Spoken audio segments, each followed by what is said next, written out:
Olá, tudo bem com você? Hoje nós vamos para a nossa primeira lição da semana. Por que a liderança de Arão, irmão de Moisés, fracassou? Antes de dar a resposta, não se esqueça de, ao final, de se inscrever, comentar e deixar o seu gostei, tá bom? Um aviso importante.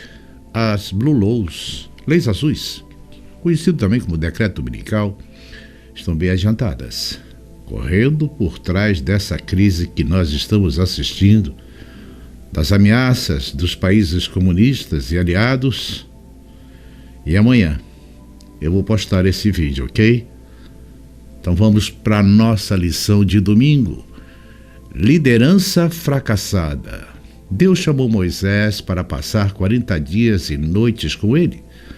Para Moisés, pode ter sido um tempo curto, mas parece ter sido muito longo para o povo. O líder humano estava ausente. As pessoas ficaram desorientadas, impacientes e inseguras. Queriam ter alguém visível que as guiasse, semelhantes aos deuses que elas tinham visto durante a vida de idolatria no Egito. Como foi possível que a liderança de Arão falhasse de maneira tão gritante? Êxodo 31, de 1 a 6. Bem, com a pressão do povo, Arão cedeu às tendências pecaminosas. Ele não tinha o caráter necessário para enfrentar aquela situação e a pressão daquele povo. Então, nessa primeira lição da semana, examinemos imediatamente o erro de Arão. E qual era o contexto? Ele desafiou um povo que, olhando para trás, para o tempo em que Moisés esteve longe deles no Sinai, imaginando que algo poderia ter acontecido, ou talvez até mesmo morrido, agora sozinho no deserto. Em vez de confiar em Deus e esperar que Deus se manifestasse com as próximas instruções, afinal, eles tinham evidências suficientes de que Deus não os havia abandonado. No entanto, eles voltaram os olhos para o Egito e começaram a exigir, a fazer um pedido que precisavam de um Deus, porque Deus já havia levado Moisés e ido embora. Esta crise em Israel destaca a luta de Arão.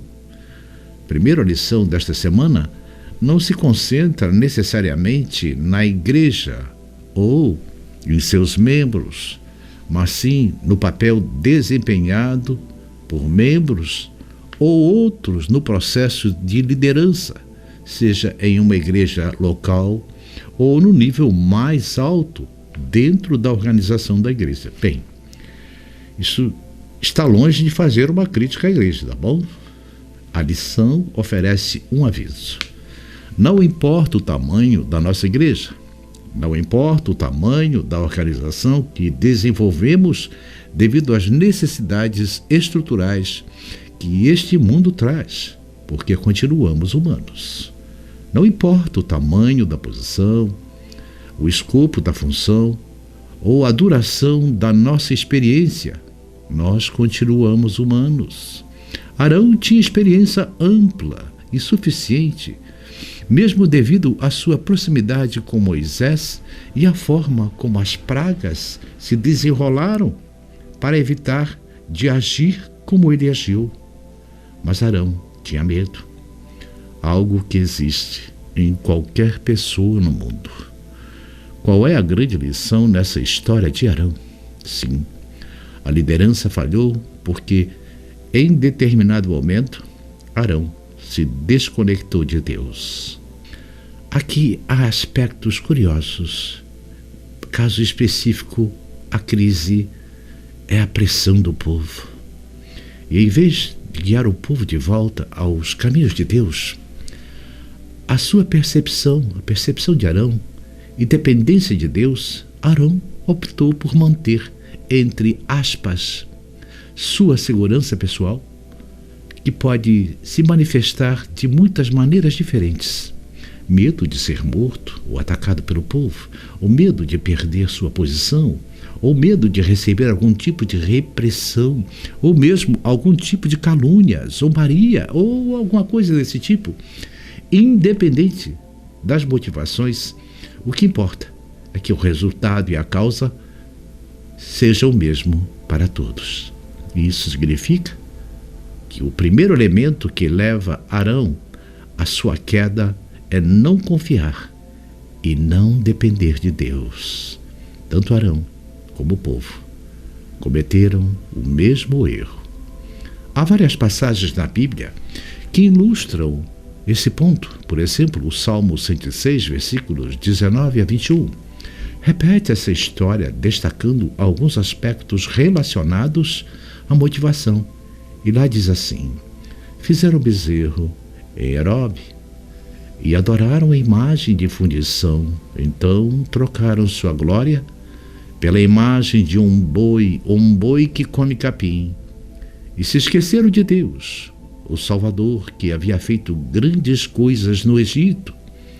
Em outras palavras, o que levou Israel a esse estado. O final da passagem deixa claro: eles se esqueceram das grandes coisas que Deus fez no Egito. Não porque não se lembraram, mas porque isso deixou de exercer a força necessária sobre eles de ser a referência para sustentar a fé em um futuro que ainda estava incerto. Isso fica mais claro quando olhamos para trás e entendemos que Deus não agiria de forma diferente do que agiu. Em Deuteronômio, capítulo 9, encontramos essa mesma referência quando se analisa a ira de Deus contra Arão. E o texto diz assim: Yahweh, o Senhor, também ficou contra Arão. O Senhor se irou muito, a ponto de querer destruí-lo. Mas também naquela ocasião, Moisés, orei por Arão. Então, quando Moisés intercede pelo povo, no momento em que intercede por seu irmão, como uma referência explícita ao que Deus faria, não apenas com o povo, mas com aquele que os levou a essa situação. Talvez, se comparássemos em termos de gravidade, a maior gravidade do pecado não estava no povo, mas em Arão.